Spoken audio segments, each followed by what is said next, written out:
नमस्कार YouTube family, Ira's वर्ल्डमध्ये पुन्हा एकदा सगळ्यांचं स्वागत आहे। तर आज आपण बनवणार आहोत झटपट घरच्या घरी तयार होणारा मेदूवडा। तर बघूया याच्यासाठी काय लागणार आहे। यासाठी आपल्याला लागणार आहे उडदाची डाळ। ही डाळ मी रात्रभर भिजत ठेवली होती।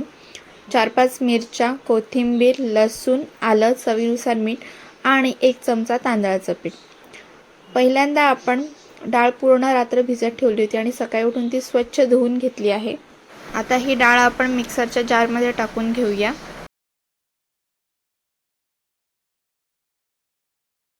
मिक्सरच्या जारमध्ये बसेल एवढीच डाळ मिक्सरमध्ये जारमध्ये टाकून घ्यायची आहे।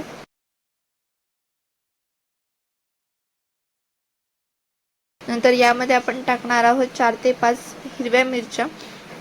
तुम्हाला तिखट आवडत असेल तर मिरच्यांचं प्रमाण तुम्ही जास्त करू शकता। 4 ते 5 लसूण पाकळ्या टाकून घेऊया। 1 छोटा आल्याचा तुकडा आणि बारीक चिरून घेतलेली कोथिंबीर। हे पूर्ण मिक्सरच्या जारमध्ये टाकून घ्यायचं आहे। हे सर्व मिश्रण मिक्सरला बारीक वाटून घेऊया।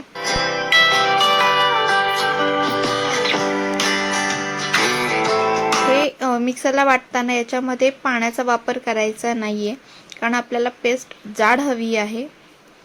तुम्ही बघू शकता मी थोडंही पाण्याचा वापर केला नाही। त्याच्यानंतर आपण कढईमध्ये तेल गरम होते तोवर आपण जे मिश्रण वाटून घेतलं आहे मिक्सरच्या जारमधलं ते एका बाउलमध्ये काढून घ्यायचं आहे आणि यामध्ये तांदळाचं पीठ टाकायचं आहे। तांदळाच्या पिठाने बाइंडिंग छान येते, म्हणून तांदळाचं पीठ ॲड करा आणि चवीनुसार मीठ टाकून हे मिश्रण एकजीव करून घ्यायचं आहे।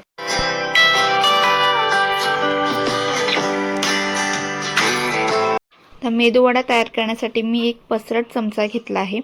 इथे पळीचा चमचा सुद्धा वापरू शकता। यावर पाणी लावून घ्यायचं आहे आणि त्यावर मेदूवड्याचं आपण जे मिश्रण तयार केलं आहे ते चमच्यावर ठेवून त्याला गोल असा आकार देऊन त्यामध्ये पाण्याचा एक बोट बुडवून त्याला होल करायचा आहे, म्हणजे मेदूवड्याचा एक प्रॉपर शेप द्यायचा आहे आणि हळूवार तेलामध्ये सोडायचं आहे। तुम्ही बघू शकता आपल्या तेलामध्ये आपण मेदूवडा कसा सोडला आहे। आणि नेहमी याचा गॅसचा जो फ्लेम आहे तो मध्यम आकारावर ठेवायचा आहे। अशा प्रकारे सगळे मेदूवडे आपण तेलामध्ये आता सोडून घेऊया। मी इथे पाण्याचा वापर केला आहे, कारण पाण्यावर मेदूवडा लगेच सरकला जातो, म्हणून प्रत्येक वेळेस मेदूवडा बनवताना चमच्यावर पाणी लावत जा।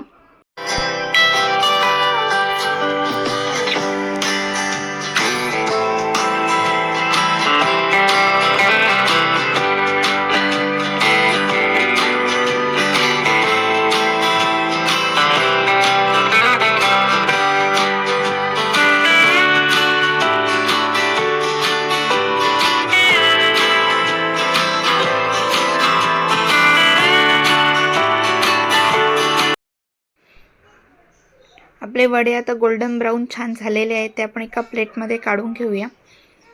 आपले वडे मेदूवडा तयार आहे, पण त्याबरोबर चटणी पण लागणार आहे ना। या चटणीची पण रेसिपी बघूया। यासाठी आपल्याला लागणार आहे खोबरं, चवीनुसार मीठ, 1 चमचा साखर, अर्ध चिरून घेतलेला लिंबू, 4 ते 5 हिरवी मिरची, लसूण, बारीक चिरून घेतलेली कोथिंबीर, कढीपत्ता। हे सगळे जिन्नस आपण मिक्सरच्या जारमध्ये टाकून घ्यायचे आहेत। यामध्ये आपण टाकून घेणार आहोत खोबरं,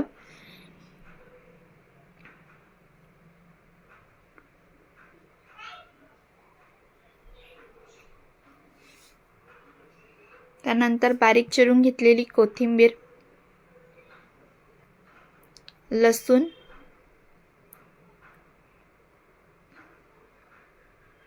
हिरवी मिरची। जर तुम्हाला चटणी तिखट आवडत असेल तर मिरची जास्त टाकू शकता।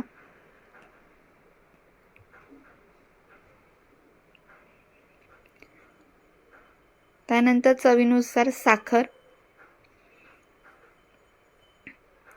मीठ आणि अर्ध चिरून घेतलेला लिंबू। लिंबू आणि साखर मी वापरली आहे, कारण यामुळे चटणीला चव खूप छान येते, थोडीशी आंबट आणि तिखट अशी। आणि नंतर याच्यामध्ये अर्धा ग्लास पाणी टाकून हे मिक्सरला फिरवून घ्यायचं आहे।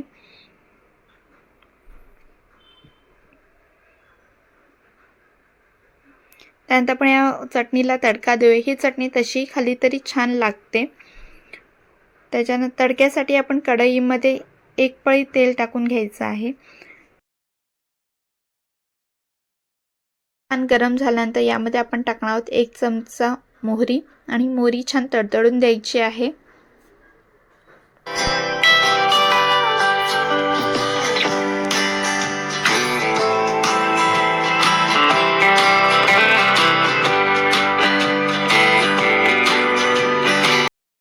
छान तडतडायला लागल्यानंतर यामध्ये आपण टाकणार आहोत जिरं आणि कढीपत्ता.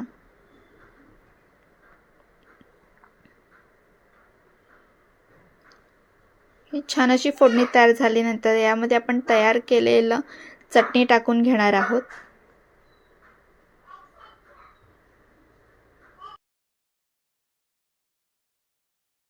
छान चटणी एकत्र करून घ्यायची आहे